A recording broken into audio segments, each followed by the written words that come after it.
Hello, my name is John Still, and I had a request for some of my preferred cards and some that I recommend. Before we start, my email is above and also below. Go ahead and email me if some of these tips I give you are not working for you, or you're looking for other ways to build up your credit, and I'll be more than happy to send out some more information to you.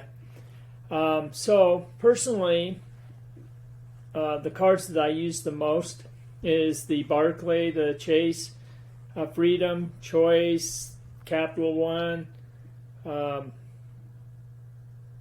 Citibank. I think those are it. Those are the ones that I use most frequently. Barclay is my top card that I like the most.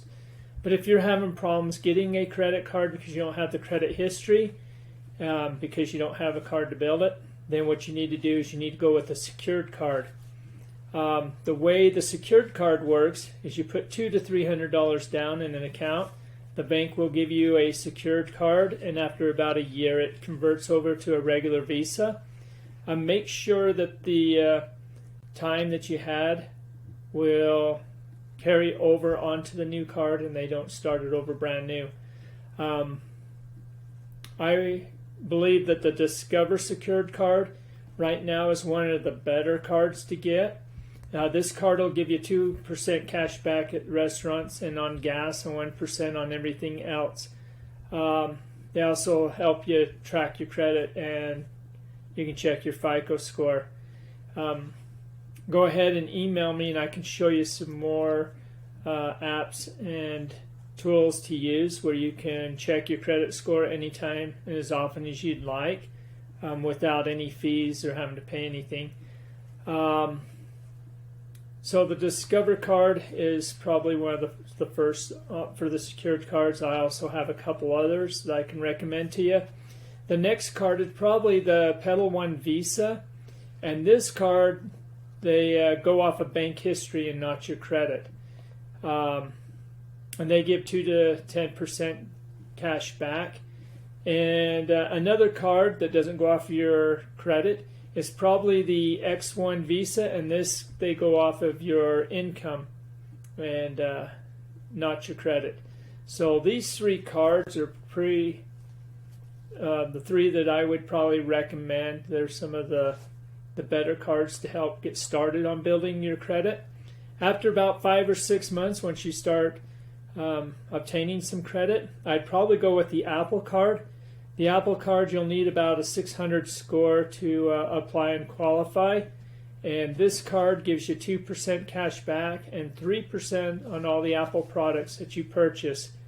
And the Apple Card does track your expenses, which is kind of nice. You can see where your money's going.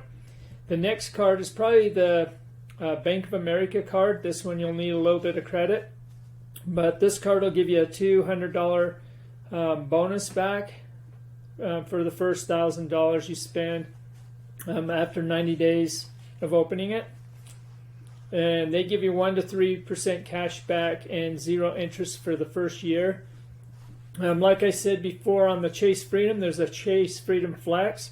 This one also gives you a $200 cash bonus for the first $500 that you spend within that first trial period, and they give you up to 15 months at 0% interest.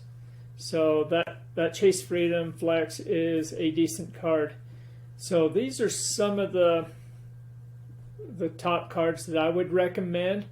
When getting a card, look for cards with no annual fees. You don't want to pay any fees on them. And the interest does not matter. I got a couple videos out there that show you the proper way of using cards and keeping them paid down. As long as you're paying them off, you're not paying any interest, so it's really not costing you anything. So the interest really doesn't matter. Other than that, that would probably be the way that I would start out if I had to redo everything over again. But like I said, the Discover, Pedal One, and the X1 are your beginning cards. And go ahead and email me, and I can send you out some more